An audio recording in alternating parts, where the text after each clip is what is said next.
Hello everyone, welcome to Come My Speech Spiritual Attack on Your Mind.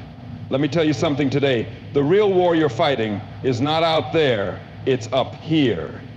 It's happening in your mind.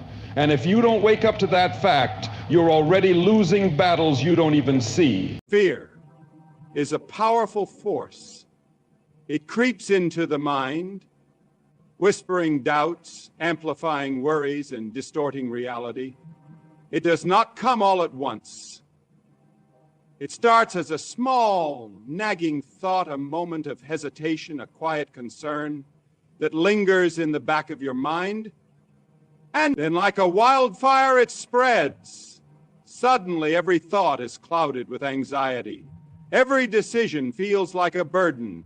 The weight of the unknown presses down until it becomes unbearable.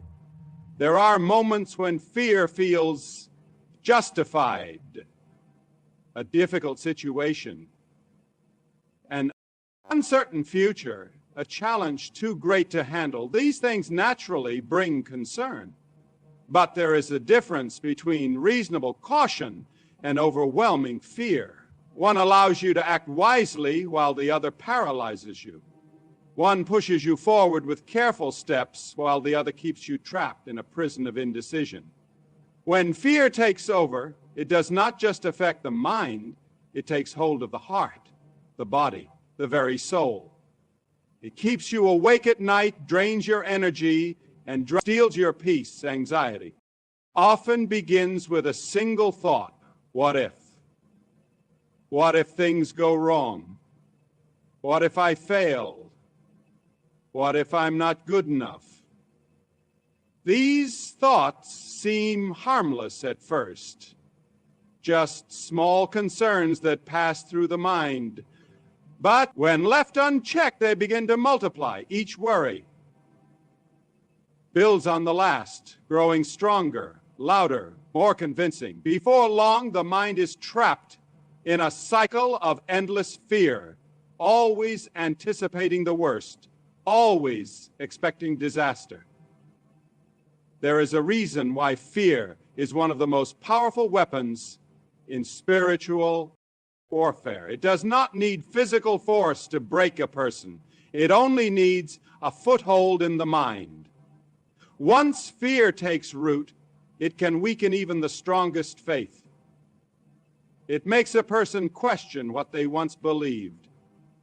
It makes them doubt their purpose, their worth, even their own strength. The longer fear remains, the harder it becomes to escape. Anxiety thrives on uncertainty.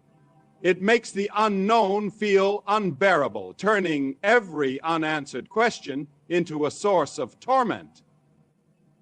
It tricks the mind into believing that every situation will end in disaster, that every step forward is a risk too great to take. It replaces confidence with hesitation, peace with restlessness. Even when things are going well, anxiety whispers it won't last. Even in moments of joy, fear lingers in the background, waiting for an opportunity to strike. But fear is not always loud. Sometimes it works in silence. It does not always appear as panic or terror. It can manifest as constant unease, a sense of dread that never fully goes away. It can appear in the form of overthinking, second-guessing every decision, replaying every mistake it can make. Even the simplest tasks feel overwhelming, turning daily life into a struggle. And when it lasts long enough, fear can change the way a person sees the world. Instead of seeing opportunities, they see obstacles. Instead of seeing possibilities, they see problems. Instead of moving forward, they stand still, afraid to take another step. Anxiety isolates it, makes a person withdraw, avoiding conversations, avoiding people, avoiding anything that might add to the stress. It convinces them that no one understands, that no one else feels the same way, And in that isolation, fear grows stronger without encouragement, without support, without reminders of truth. The lies of fear become more believable. It becomes easier to give in, easier to accept a life controlled by anxiety. The mind is a battlefield, and fear is one of the most relentless enemies. It does not rest. It does not give up. It looks for every weakness, every vulnerability, every open door.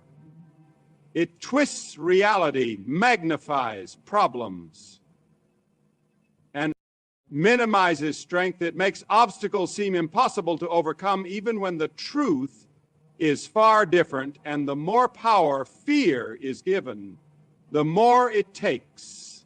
It does not stop at one area of life. It spreads into everything. It steals joy, limits potential, and creates a life filled with hesitation rather than boldness.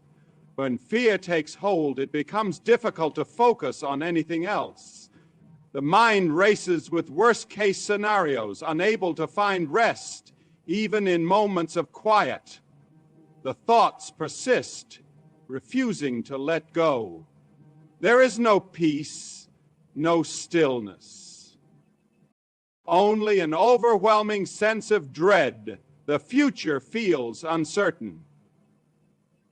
The present feels unstable, and the past feels like a series of mistakes leading to more trouble. Fear changes perception, making everything appear darker than it really is.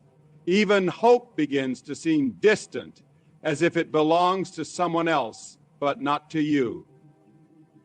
This is not just an emotional struggle, it is a spiritual attack. Fear is designed to weaken, to distract, to pull focus away from what truly matters. It is not just a feeling, it is a force working against fate, working against confidence, working against purpose. And if it is not confronted, it will only grow stronger. The mind is a powerful thing. It shapes the way a person sees the world, how they respond to challenges, and even how they view themselves. But when negative and self-destructive thoughts take root, that power is turned against itself.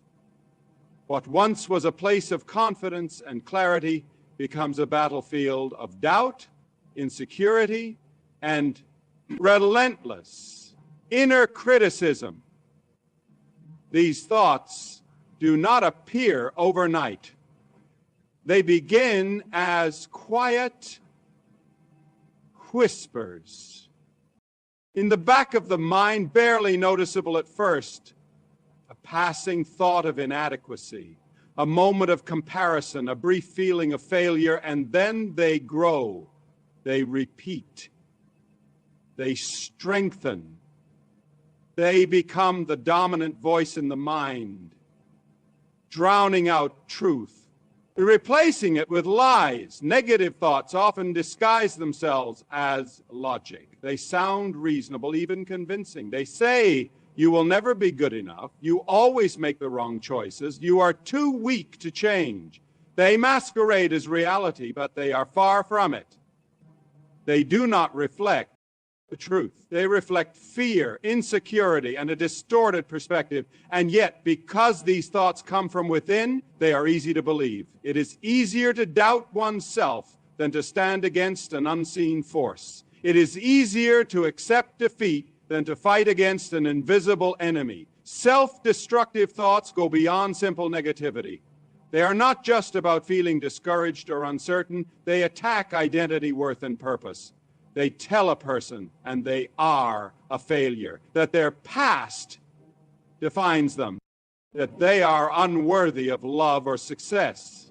They replay every mistake, magnify every flaw, and erase every achievement.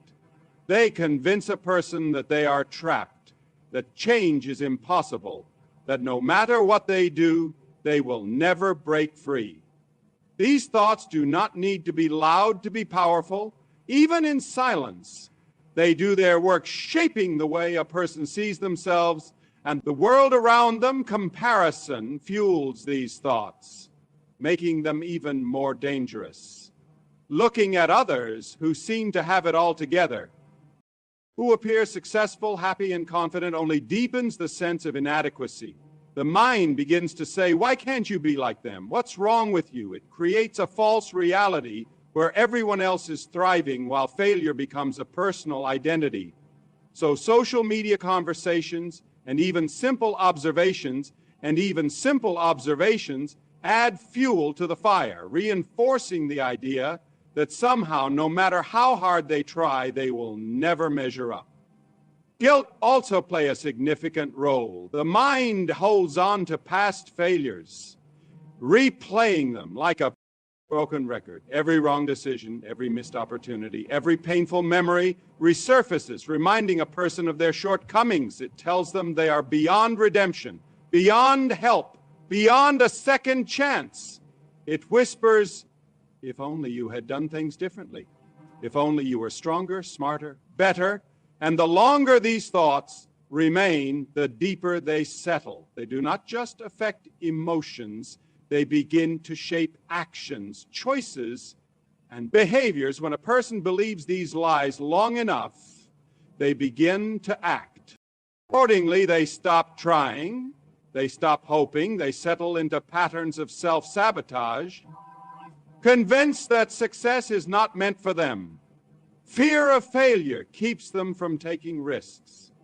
Fear of rejection keeps them from building relationships. Fear of disappointment keeps them from dreaming.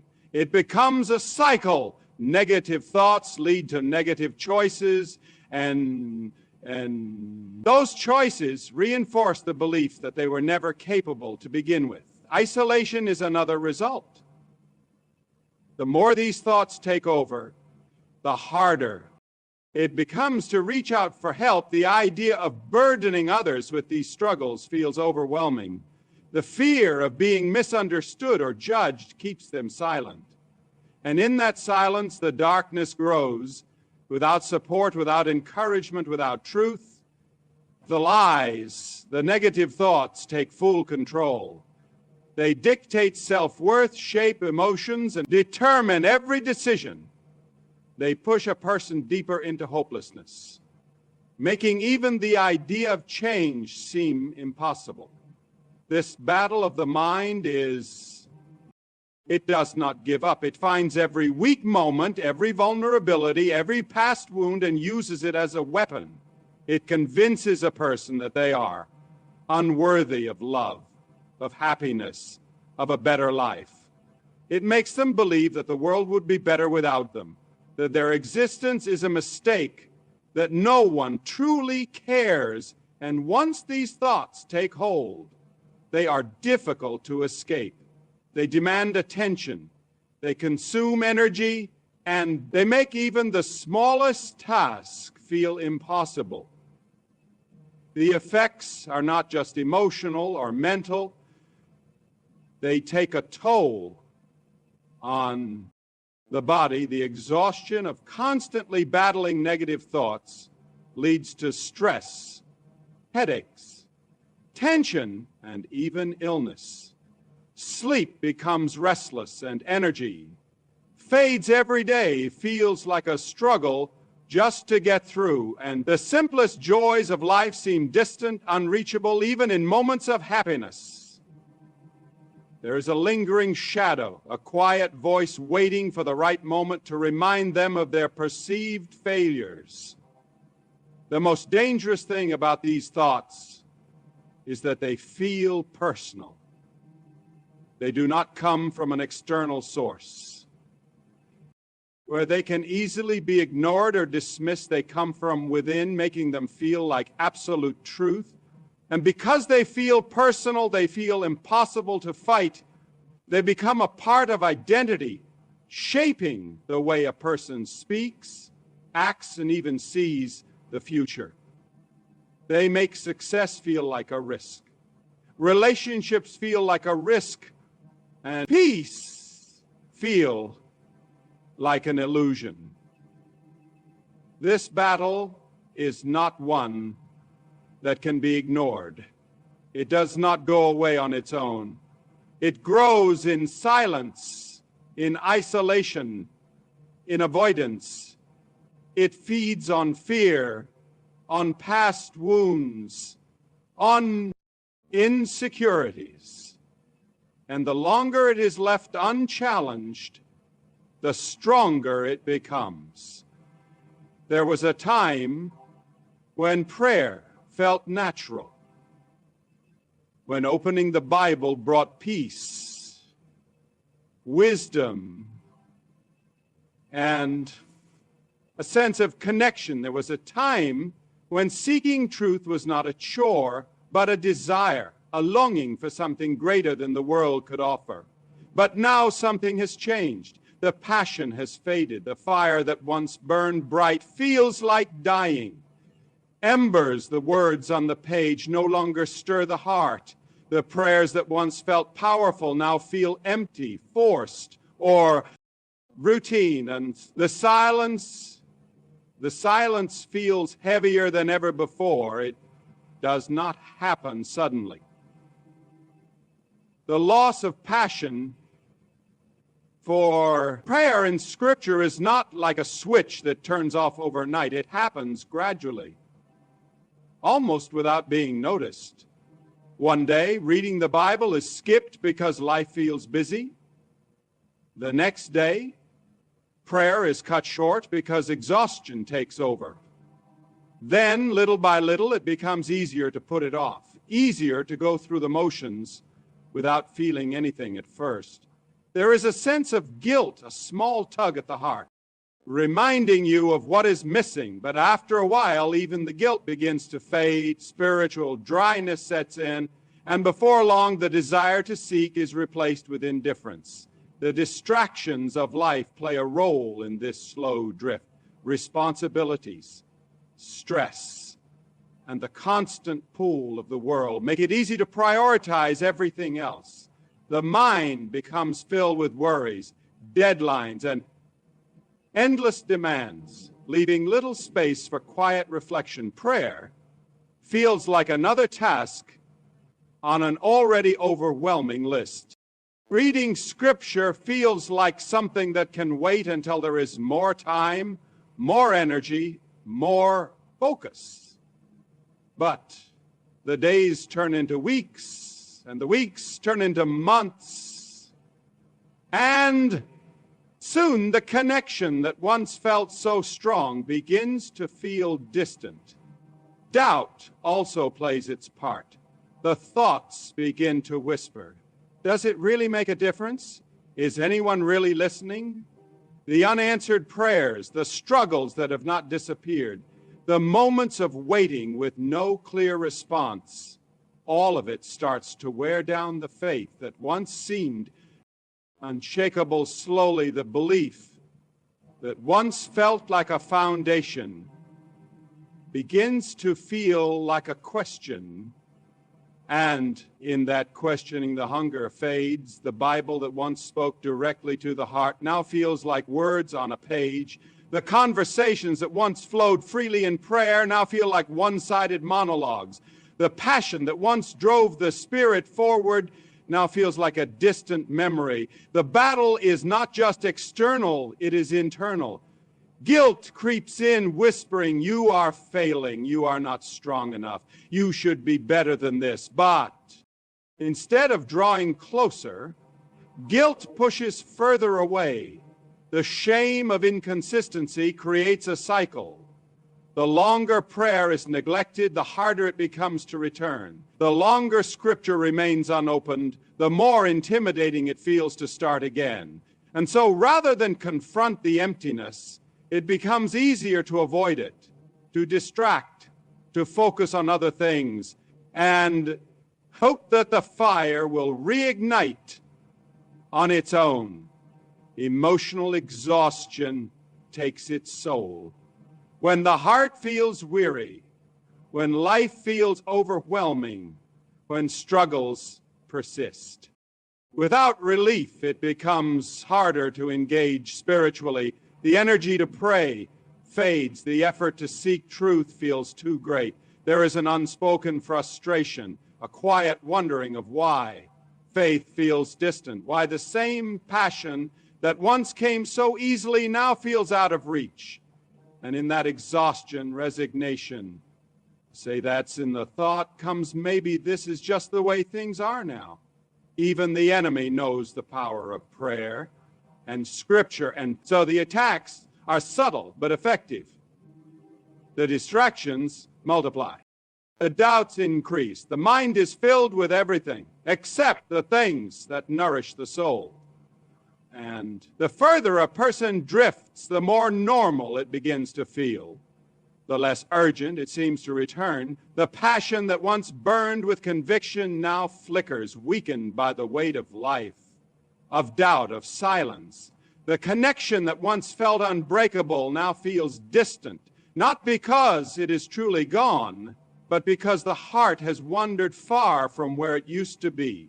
There is a kind of loneliness that goes beyond physical. Isolation. A person can be surrounded by others, engaged in conversation, appearing perfectly fine on the outside, yet feel completely alone on the inside. It is a quiet, persistent ache, an emptiness that words cannot fully describe. It is the sense of being unseen, unheard, disconnected from the world around them, even in a crowded room, even among friends or family. The feeling lingers like standing behind an invisible wall that no one else seems to notice. Loneliness does not always arrive suddenly. Sometimes it builds slowly, moment by moment, until one day it becomes unbearable. It begins with small moments of disconnection, a conversation that feels forced, an event where no one truly seems to notice if they are there or not, a realization that the depth of their struggles remains hidden from everyone around them. Over time, these moments add up, and the mind begins to whisper, no one really understands, no one really cares. The more these thoughts repeat, the deeper they take root. And soon loneliness is no longer just a feeling, it becomes an identity.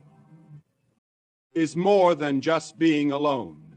It is the belief that one is alone, even when they are not.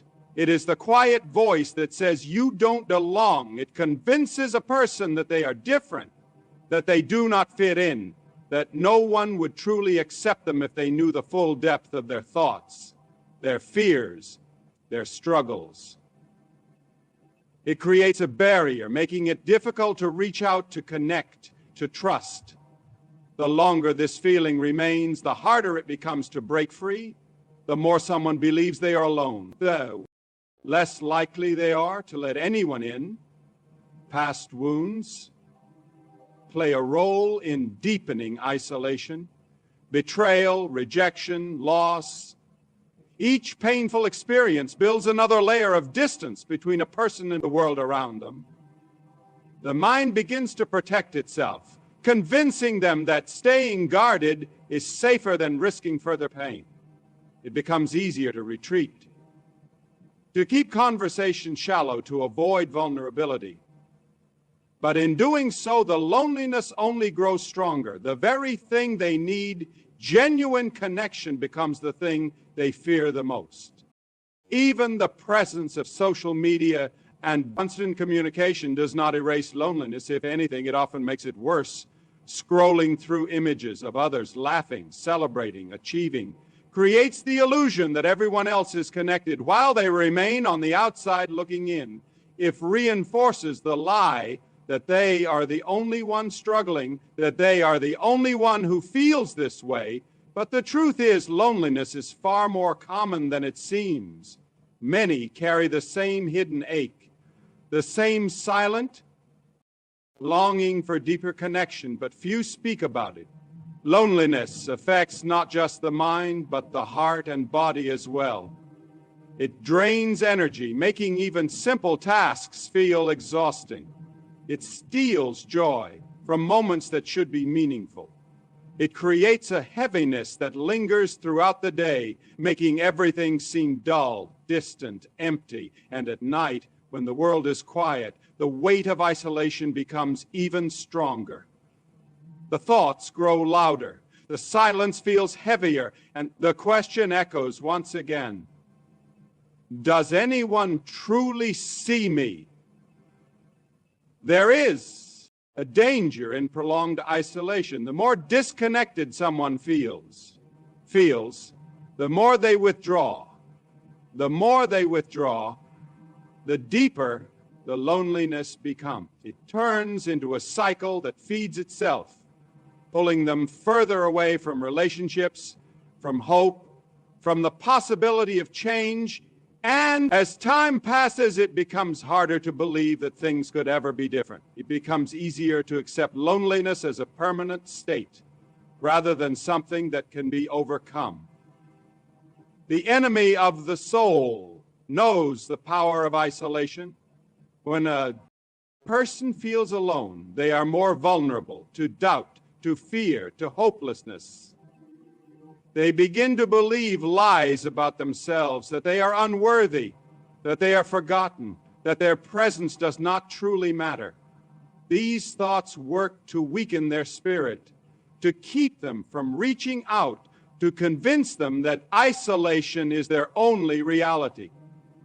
And the longer they remain in this state, the more disconnected they feel, not just from people, but from purpose, from meaning, from hope itself. Loneliness does not always show itself in obvious ways. Some hide it behind a smile, behind a busy schedule, behind distractions that keep the mind occupied but never truly satisfied. Others try to numb it with temporary comforts, seeking relief in ways that only deepen the emptiness. But no matter how well it is here hidden, the feeling remains. The heart knows when something is missing. The soul recognizes when it is longing for something more. And no amount of surface-level interaction can replace the need for true connection. The weight of loneliness can be crushing. It can make a person feel as if they are fading into the background, as if their voice no longer matters, as if they are slowly disappearing from the world around them. It can create a sense of despair, a belief that things will never change. It can rob a person of joy, of purpose, of the very desire to keep moving forward. And if left unchallenged, it can consume them entirely, leaving nothing but an overwhelming sense of emptiness where hope once lived. The mind was not meant to be in a constant state of noise. It was not created to be pulled in 1,000 different directions, overwhelmed by endless distractions, consumed by the never-ending flood of information. Yet that is exactly what is happening. The ability to focus, to think deeply, to rest mentally has been replaced by a cycle of overstimulation, making it harder and harder to find clarity thoughts. Feels scattered. Attention feels fragile, and no matter how much effort is made, true rest seems just out of reach. It starts with small things: a phone buzzing with notifications, an email that demands immediate attention, a schedule packed with commitments, responsibilities, and expectations. It is a world filled with distractions, and the mind, already weary, struggles to keep up. The result is a constant state of mental fatigue, feeling of exhaustion that no amount of sleep can seem to fix. It is not just physical tiredness. It is deeper than that. It is the kind of weariness that makes even simple decisions feel overwhelming, the kind that makes it difficult to focus on one thing without the mind drifting to another distraction. It's not just about external noise. It is an internal battle as well. Even in moments of quiet, the mind races. It jumps from one thought to the next, and unable to settle, worries about the future, regrets from the past, the pressure to perform, the fear of missing out. All of it collides, creating a storm of mental unrest, and the more this cycle continues, the harder it becomes to slow down, Silence feels uncomfortable.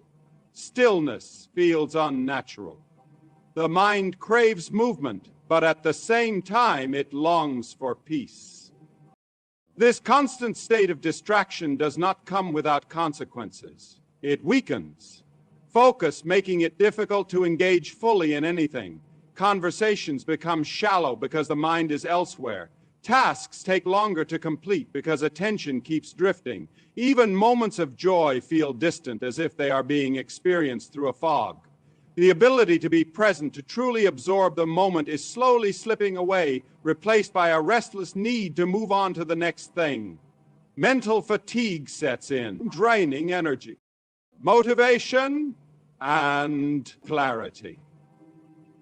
The simplest tasks feel overwhelming. Productivity declines, not for lack of effort, but because the mind feels overloaded. Creativity suffers. Inspiration feels blocked. It becomes harder to think deeply, to process emotions, to make wise decisions. Everything begins to feel like too much. Yet at the same time, nothing feels fulfilling. The digital world plays a major role in this exhaustion. Every day, the mind is bombarded with more information than it was ever meant to process. Social media news, advertisements, endless notifications, each one pulling attention away from what truly matters. The brain is constantly shifting gears, constantly switching from one thought to the next, never given the chance to rest. And though it may seem harmless, this constant stimulation is slowly reshaping the way people think, making it harder to focus, harder to reflect, harder to simply be still.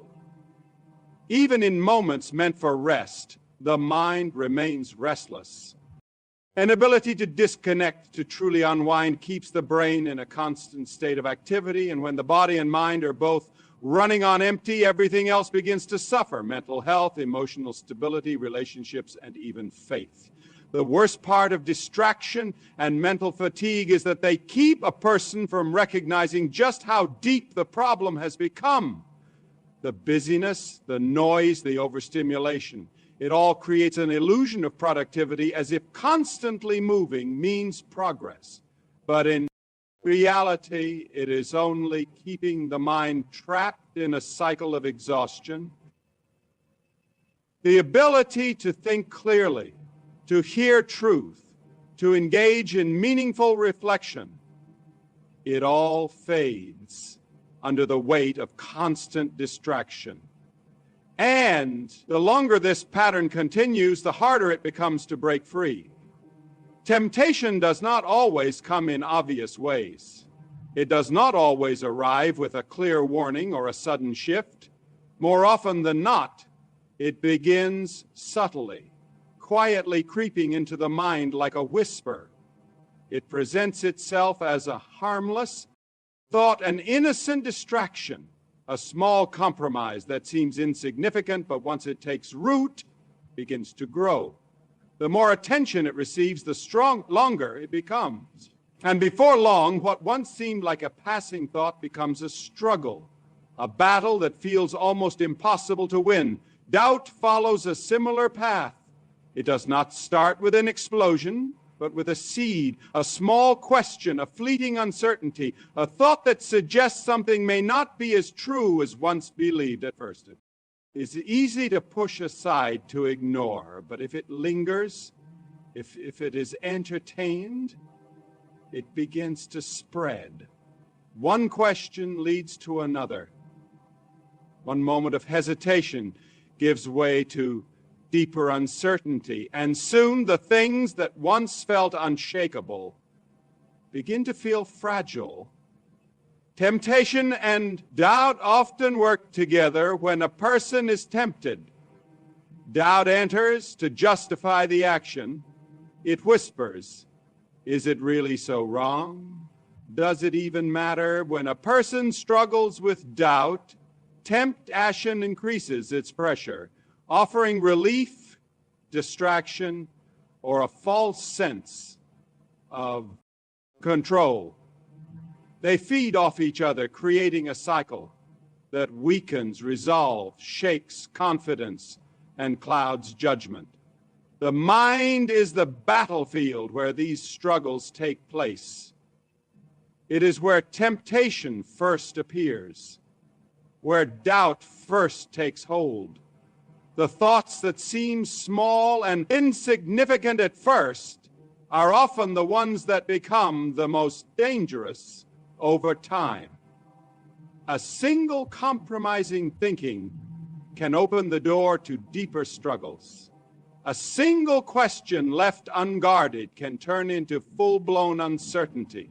The danger is not in having thoughts of temptation or doubt. It is in allowing them to linger, in letting them shape actions, in giving them the space to grow. Untemptation often attacks in moments of weakness when a person is tired, stressed, or discouraged. The pressure increases.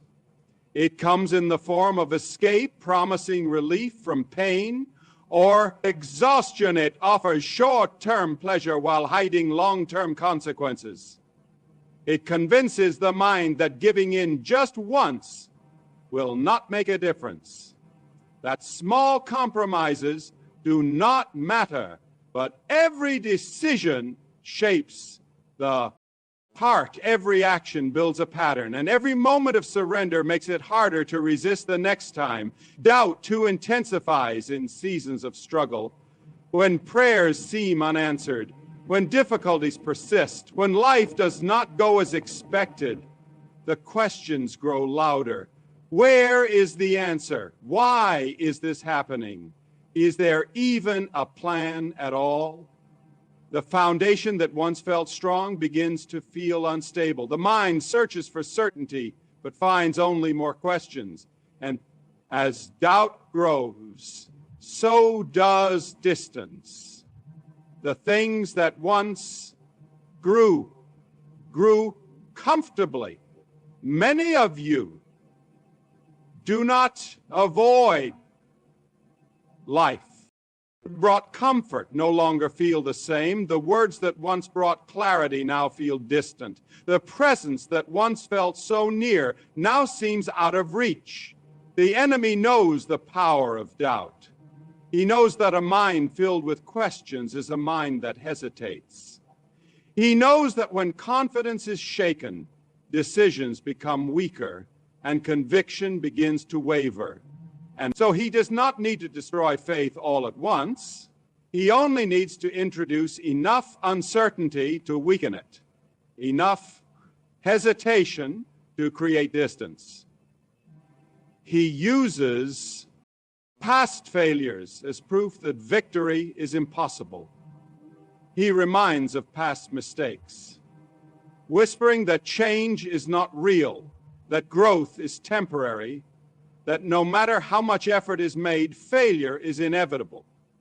Temptation and doubt do not just affect the mind, they affect everything.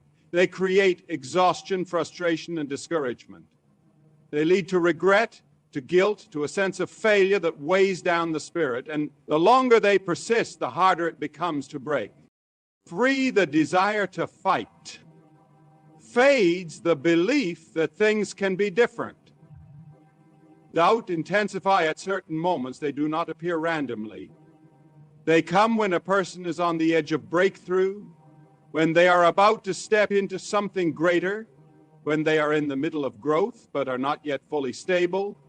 They come as an attack, a distraction, a strategy to pull the mind away from truth.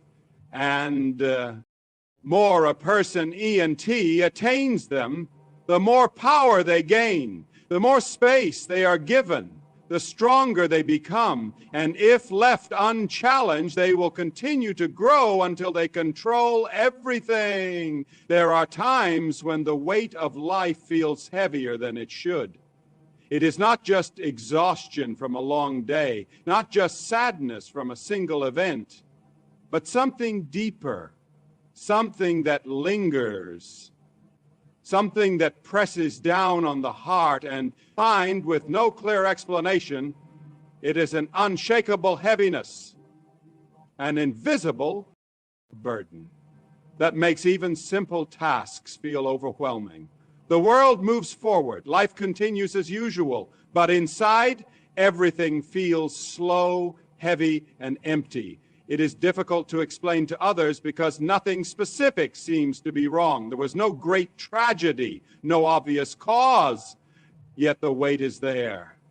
It drains energy, it dulls emotions, it turns once joyful moments into obligations and once simple tasks into struggles. The things that used to bring excitement now feel distant. Conversations feel forced. Laughter feels like something that belongs to someone else. There is no clear reason for the heaviness, only the undeniable reality of its presence.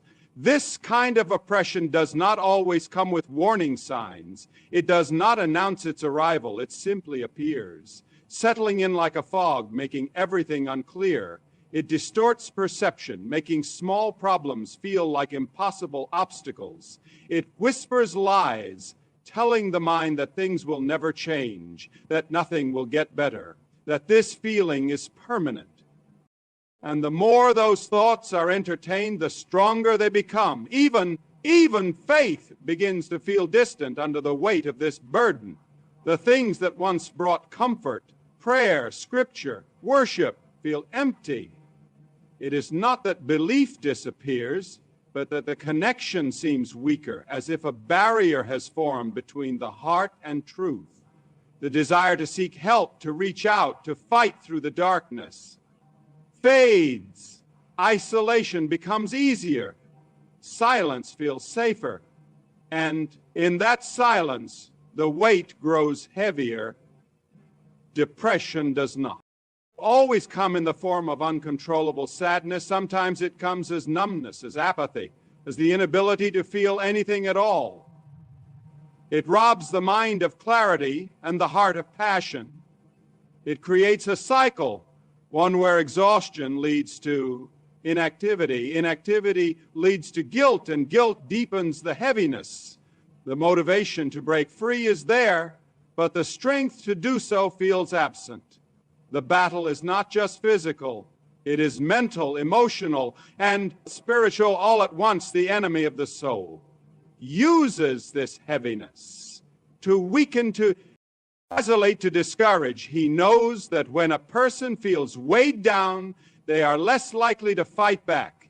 When they feel drained, they are less likely to seek truth. When they feel alone, they are less likely to reach out for help. He plants thoughts of worthlessness, of hopelessness, of despair. He convinces the mind that there is no point in trying, no reason to believe things will improve. He takes the natural struggles of life and amplifies them, turning temporary hardships into what feels like permanent realities. It does not always show on the surface. Many carry this heaviness in silence, hiding it behind a mask of routine, a forced smile, of pretending everything is fine.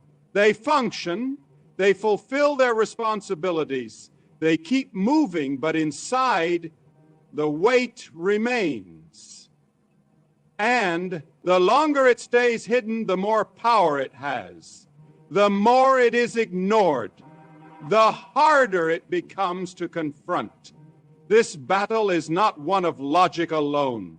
It is not always something that can be solved by reasoning through it, by listing out blessings, by simply deciding to feel better.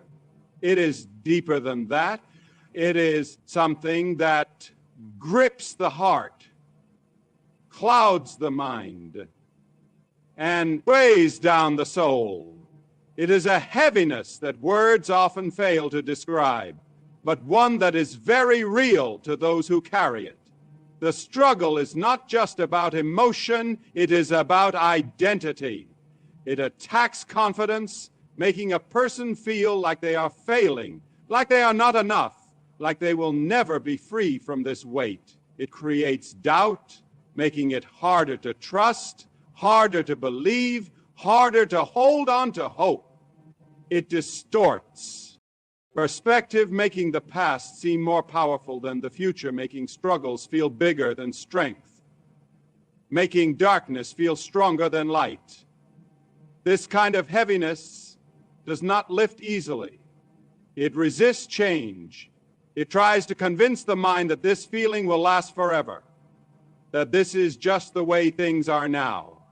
It makes even the idea of hope seem distant, as if freedom is something meant for others, but not for the one trapped in this weight. And the longer this belief remains, the harder it becomes to break free. The battle for the mind is not one to be taken lightly. It is a fight against fear, against doubt, against the relentless pressure that seeks to break the spirit and steal the clarity of truth. The struggles of overwhelming anxiety, self-destructive thoughts, spiritual apathy, isolation, distraction, temptation, and unexplainable heaviness are not just random occurrences.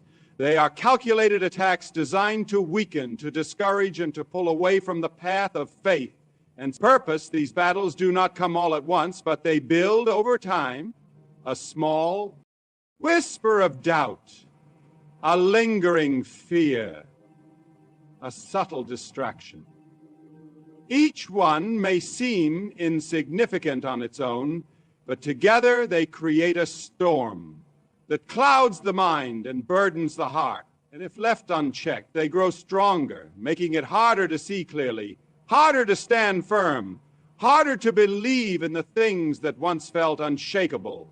But these struggles do not define the future. They do not hold the final word. There is way forward, a way to break free from the cycle of fear, doubt, and exhaustion. It begins with awareness, recognizing the signs, understanding the strategies at play, and refusing to surrender to the weight of the battle. It requires vigilance, a commitment to guard the mind against the thoughts that seek to destroy it, demands perseverance, a determination to keep moving forward even when the path feels uncertain. Darkness may press in, but it cannot overcome those who refuse to give it power.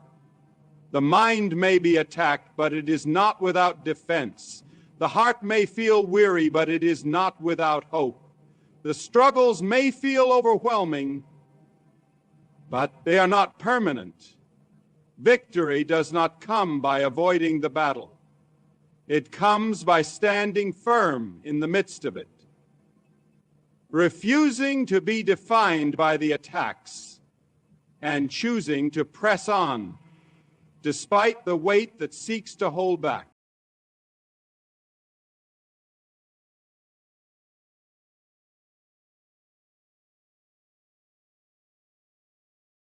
Speak life over yourself. Speak victory over your situation. Feed your mind with truth until the lies starve to death. The attack is real, but guess what? So is your authority. Now stand up, warrior. Fight back. Your destiny is counting on you. Thank you so much, God. Bless you all.